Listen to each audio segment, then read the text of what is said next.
நடைபெற இருக்கின்ற 2024 நாடாளுமன்ற தேர்தலில் எங்கள் தமிழக வாழ்வுரிமை கட்சிக்கு ஒரு நாடாளுமன்ற தொகுதி ஒதுக்கித்தர வேண்டும் என்கிற வேண்டுகோளை மாண்புமிகு தமிழ்நாடு முதலமைச்சர் அண்ணன் தளபதி அவர்களால் நியமனம் செய்யப்பட்டிருக்கின்ற திராவிட முன்னேற்றக் கழகத்தின் DR பாலு அண்ணன் தலைமையிலான குழுவிடம் எமது வேண்டுகோளை முன்வைத்திருக்கிறேன்.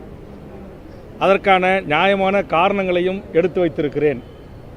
கடந்த நாடாளுமன்ற தேர்தல், சட்டமன்ற தேர்தல், உள்ளாட்சி தேர்தல் 3 தேர்தல்களிலும் தமிழ்நாட்டின் பெரும்பான்மையான இடங்களுக்கு சென்று பிரச்சார பீரங்கியாக இருந்து இந்த மாபெரும் வெற்றி கூட்டணியில் நானும் ஒரு சிறு பங்காற்றியிருக்கிறேன்.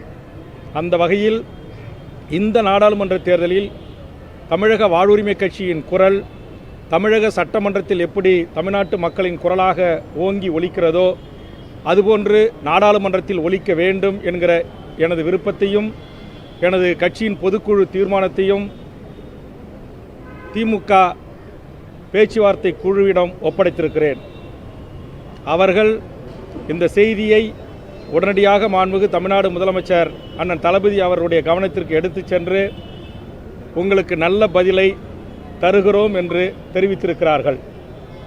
நாடாளுமன்றத்தில் எமது குரல் ஒலிப்பதற்கான வேண்டுகோளுடன் இந்த தேர்தல் பேச்சுவார்த்தை குழுவிடம் இன்னொரு மிக முக்கியமான வேண்டுகோளை முன்வைத்திருக்கிறேன்.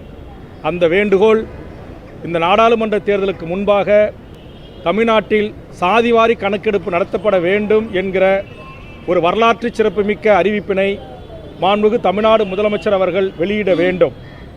காரணம், பீகார் நடத்தி முடிக்கப்பட்டிருக்கிறது, கர்நாடகா நடத்தி முடித்து விட்டார்கள், தெலுங்கானா நடந்து கொண்டிருக்கிறது, ஆந்திர பிரதேசம் நடந்து கொண்டிருக்கிறது, இன்னும் பல்வேறு மாநிலங்களில் ஜாதிவாரி கணக்கெடுப்புகள் தொடங்கியிருக்கின்றன. சமூக நீதியின் தாயகமாக இருக்கிற சமூக நீதி தலைவர் முத்தமிழறிஞர் கலைஞரின் வழிவந்த கலைஞரின் அரசாக நம்முடைய தளபதி அரசு அந்த சாதிவாரி கணக்கெடுப்பை உடனடியாக நடத்த வேண்டும் என்கிற என்னுடைய அழுத்தமான வேண்டுகோளையும் நான் முன்வைத்திருக்கிறேன். அதையும் உடனடியாக தளபதி அவருடைய கவனத்திற்கு எடுத்து சென்று கண்டிப்பாக அதற்குரிய பதிலை உங்களுக்கு தருகிறோம் என்ற தகவலை தெரிவித்திருக்கிறது குழு. ஆதலால் இந்த சந்திப்பு மற்றற்ற மகிழ்ச்சி அடைகிற ஒரு சந்திப்பாக இருக்கிறது. நேற்றைய தினம் தமிழ்நாடு முதலமைச்சர் அண்ணன் தளபதி அவர்களை சந்திக்கின்ற போது அவர் கண்டிப்பாக நாளை உங்களை எங்கள் குழு அழைத்து பேசும் என்று சொன்னார். அதுபோன்று குழு அழைத்து பேசியிருக்கிறது. இப்போ குழுவிடம் என்னுடைய கருத்தை வேண்டுகோளை தெரிவித்திருக்கிறேன்.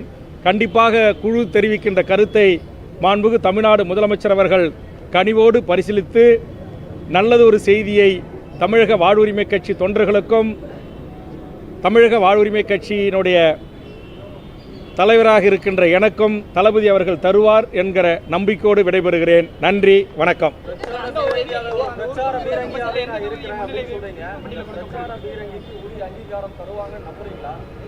கண்டிப்பாக தருவார் என்று நம்பிக்கையோடு தான் இன்றைக்கு அவருடைய அழைப்பை ஏற்று வருகின்றிருக்கிறேன்.